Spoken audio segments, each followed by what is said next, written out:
السلام علیکم ورحمۃ اللہ وبرکاتہ۔ دوستوں کیا حال چال ہیں آپ سب کی؟ امید کرتا ہوں خیریت سے ہوں گے۔ آج میں آپ دوستوں کے سامنے حضرت مسیح موعود علیہ السلام کا ایک اقتباس پیش کرنے کی کوشش کروں گا، جو کہ میں پڑھ رہا تھا ملفوظات اس میں میرے سامنے سے گزرا، مجھے کافی پسند آیا، تو میں نے سوچا آپ دوستوں کے ساتھ بھی یہ اچھی بات شیئر کرتا ہوں۔ تو اس میں حضور فرما رہے ہیں کہ ایک نیکی سے دوسری نیکی پیدا ہوتی ہے، یعنی ایک نیکی انسان کرتا ہے تو اس سے دوسری نیکی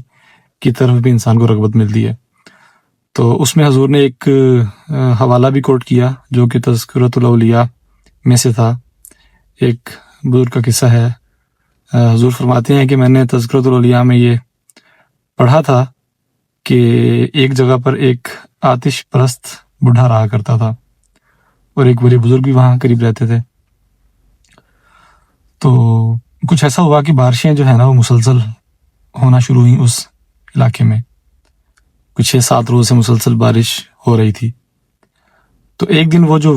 ولی بزرگ تھے انہوں نے دیکھا کہ وہ آتش پرست جو بوڑھا شخص تھا جس کی عمر تقریباً کوئی 90 سال کے قریب تھی، وہ اپنی چھت پہ چڑھا ہوا ہے اور چڑیوں کو دانہ ڈال رہا ہے۔ تو ولی بزرگ نے جب یہ دیکھا تو انہوں نے اس آتش پرست انسان کو کہا کہ تو یہ جو کام کرتا ہے یہ عبث ہے، اس کا تجھے اجر بالکل بھی نہیں ملے گا اور تو کافر شخص ہے، کیونکہ یقیناً بزرگ جو ولی بزرگ تھے وہ قریب وہاں رہتے ہوں گے، تو انہوں نے اس کو دیکھا ہوگا کہ آتش پرست ہے، اس کی حرکات ان کو معلوم ہوں گی، تو دیکھ کے انہوں نے کہا کہ یہ تو خدا پہ یقین نہیں رکھتا اور اس وقت جو ہے وہ یہ چڑیوں کو دانہ ڈال رہا ہے، تو یہ اس کو کہاں فائدہ دیں گے، اس کا اجر اس کو بالکل بھی نہیں ملے گا۔ تو یہ بات جب انہوں نے اس آتش پرست شخص کو کہی تو اس نے جواب دیا کہ مجھے اس کا اجر ضرور ملے گا۔ وقت گزر گیا تو وہ ولی بزرگ جو ہیں وہ لکھتے ہیں کہ کچھ عرصے کے بعد مجھے حج کے لیے جانے کا موقع ملا، تو فرماتے ہیں کہ میں کیا دیکھتا ہوں کہ میرے سامنے وہی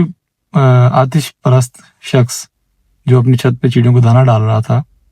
وہ طواف کر رہا ہے۔ تو وہ ولی دیکھ کے بڑے حیران ہوئے کہ یہ کس طرح ہوا۔ تو جب وہ اس کے قریب گئے تو اس آتش پرست شخص نے ہی بات شروع کی اور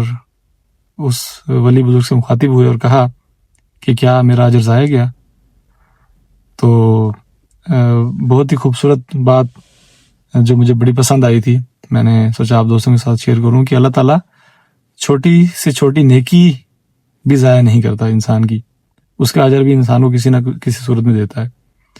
تو اس شخص کو جو ایک آتش پرست تھا، خدا کی ذات پہ یقین نہیں رکھتا تھا، اس کو ایک چھوٹا سا نیک عمل کرنے پہ اللہ تعالیٰ نے اسلام جیسی نعمت سے منور کر دیا اور وہ طواف کرنے جو چلا گیا۔ تو چھوٹی چھوٹی نیکیاں بھی جو ہیں وہ ہمیں دیکھنی چاہیے۔ بعض دفعہ انسان جو ہے ہم لوگ درگزر کرتے ہیں چھوٹی نیکی کہ چھوٹی سی ہے، انجانے میں ہم لوگ اس سے گزر جاتے ہیں، لیکن ہمیں کوشش یہ کرنی چاہیے کہ ان سب چیزوں کو کوشش کریں کہ ان پہ نظر رکھیں، جو چھوٹی چھوٹی نیکیاں ہیں اپنے ارد گرد اپنے ماحول میں جو ہم کر سکتے ہیں۔ تو اللہ تعالیٰ سے دعا ہے کہ وہ ہم سب کو ان واقعات سے سیکھنے کی توفیق دے اور ان پہ عمل کرنے کی توفیق دے اور ہمیں اپنا پسندیدہ شخص بنائے خدا۔ یہ اقتباس جو ہے میں نے اپنے الفاظ میں آپ کے سامنے بیان کیا ہے، ہو الفاظ یہ نہیں جو حضور نے وہاں لکھے تھے، تو مجھے بہت اچھا لگا تھا یہ، تو اسی لیے میں نے آپ دوستوں کے ساتھ شیئر کیا۔ السلام علیکم ورحمۃ اللہ۔